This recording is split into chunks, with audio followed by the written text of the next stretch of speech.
Selamat datang di Go Science.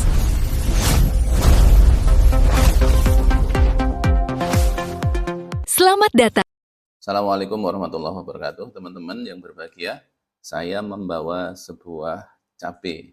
Nah, dari cabai ini kalau kemudian kita putuskan, tentu ini ada biji-bijinya. Baik, kita hari ini belajar dari biji.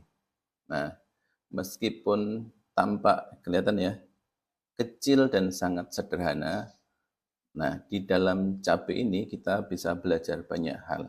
Yang pertama, bahwa di dalam cabai ini punya potensi besar meskipun bentuknya kecil. Yang terlihat sederhana, tapi sebenarnya ini membawa sistem atau kode yang sangat luar biasa banyaknya.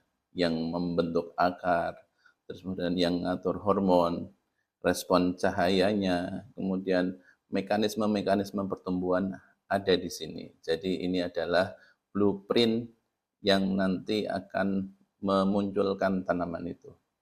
Nah, kemudian pemunculannya ketika biji cabai ditumbuhkan, maka nanti akan muncul dengan sangat presisi. Jadi ketika misal cabai ini rasanya pedas, maka nanti pun akan memunculkan anakan yang pedas sama pedasnya seperti cabai indukannya. Kemudian kalau padi misalnya ada yang baunya wangi, nanti keturunannya juga punya aroma wangi yang sama. Kurma, misal nanam biji kurma ajwa, nah kemudian nanti akan menghasilkan keturunan rasanya juga ajwa, tidak kemudian berubah jadi sukari. Nah, seperti itu. Kemudian yang ketiga, teman-teman sekalian, bahwa kehidupan ini berjalan penuh dengan keteraturan. Nah, dari biji cabai ini kemudian kapan munculnya akar, kemudian kapan munculnya tunas, kemudian kapan apalagi bunganya mekar, membuka, itu teratur step by step. Tidak mungkin ketika kecil langsung tumbuh bunganya. Nah, ini pelajaran berikutnya. Dan teman-teman sekalian, pelajaran yang selanjutnya adalah bahwa dia membutuhkan proses adaptasi. Jadi ketika di lingkungan yang sedikit kurang sesuai, nanti dia akan menyesuaikan diri dengan lingkungannya. Maka ada tanaman-tanaman yang kemudian ketika mereka beradaptasi akan menghasilkan atau memiliki karakteristik atau ciri-ciri yang khusus. Misalnya pada tanaman gurun, sebagian besar punya tempat penyimpanan untuk menyimpan air.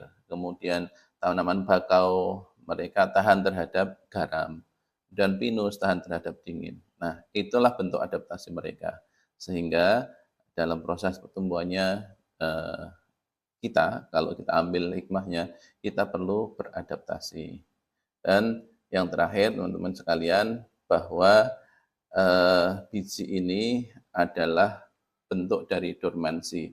Potensi yang tadi muncul kadang-kadang perlu waktu untuk menunggu, ya, tidak kemudian muncul begitu saja. Biji ini bisa tumbuh ketika di tempat yang tepat, ada airnya, kemudian muncullah akar, muncullah daun. Gitu. Maka potensi seseorang itu bisa muncul karena satu, misalnya lingkungan yang tepat, kemudian melalui pengalaman-pengalaman yang dia lakukan dalam kehidupannya. Ada tekanan hidup. Kemudian dalam perjalanan waktu itu nanti dia akan menjadi lebih matang. Nah, ini yang kemudian kita bisa pelajari dari gen yang ada di biji ini. Ya, teman-teman sekalian. Semoga bermanfaat. Ketemu lagi di pembahasan yang berikutnya. Go Science, Grow Wisdom. Assalamualaikum warahmatullahi wabarakatuh.